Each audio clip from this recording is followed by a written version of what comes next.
we're asked to prove by induction that this statement is true.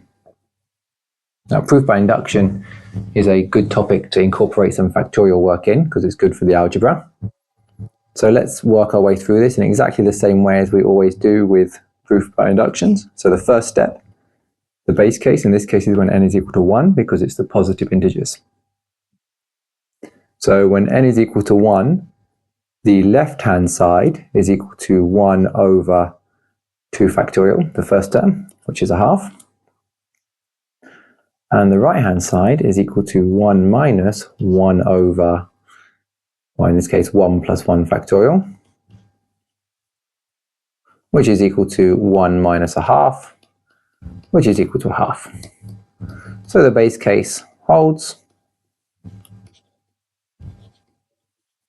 for n equals 1. Step 2 is our assumption when n is equal to k. So we're going to assume this is true when n is equal to k. So 1 over 2 factorial plus 2 over 3 factorial plus 3 over 4 factorial up to k over k plus 1 factorial is equal to 1 minus 1 over k plus 1 factorial. Step 3, our inductive step, is n is equal to k plus 1. And we write down what we want to show first for clarity. So that's 1 over 2 factorial plus 2 over 3 factorial plus 3 over 4 factorial plus k over k plus 1 factorial plus the next term, which is k plus 1 over k plus 2 factorial, is equal to 1 minus 1 over k plus 2 factorial. That is what we're looking to show in our inductive step.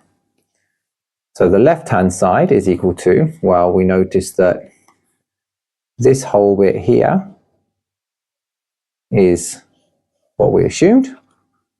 So that means we can replace it with 1 minus 1 over k plus 1 factorial from our assumption.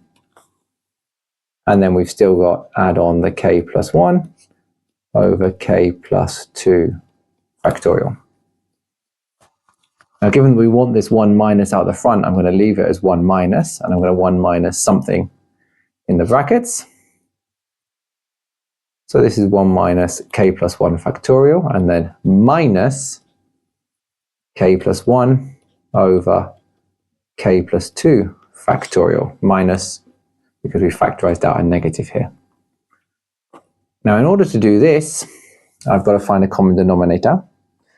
And the common denominator here, well, I don't need to do k plus 1 factorial times k plus 2 factorial. We looked at this in the previous video, but just as a reminder, if we had something like a over 4 factorial plus b over 5 factorial, then the common denominator here is actually 5 factorial. Because all we need to do to get this to 5 factorial is multiply it by 5. So if we multiply this denominator by 5, we also need to multiply this numerator by 5, and we get 5a. Now, following a very similar idea here, the common denominator is going to be k plus 2 factorial.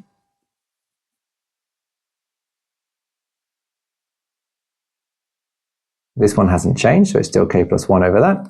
But this one, we've had to multiply the denominator by k plus 2, so we have to multiply the numerator by k plus 2. Now this is k plus 2 minus k plus 1, so that's just going to be 1.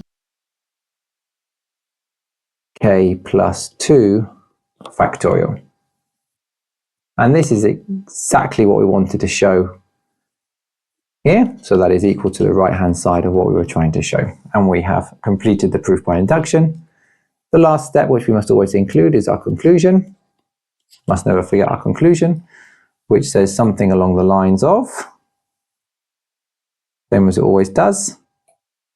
Hence, by the principle of mathematical induction, since the statement holds for n equals 1, and if it is true for n equals k, then it is also true for n equals k plus 1.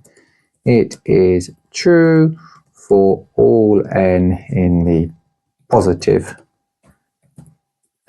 integers. Finishing up our statement like that.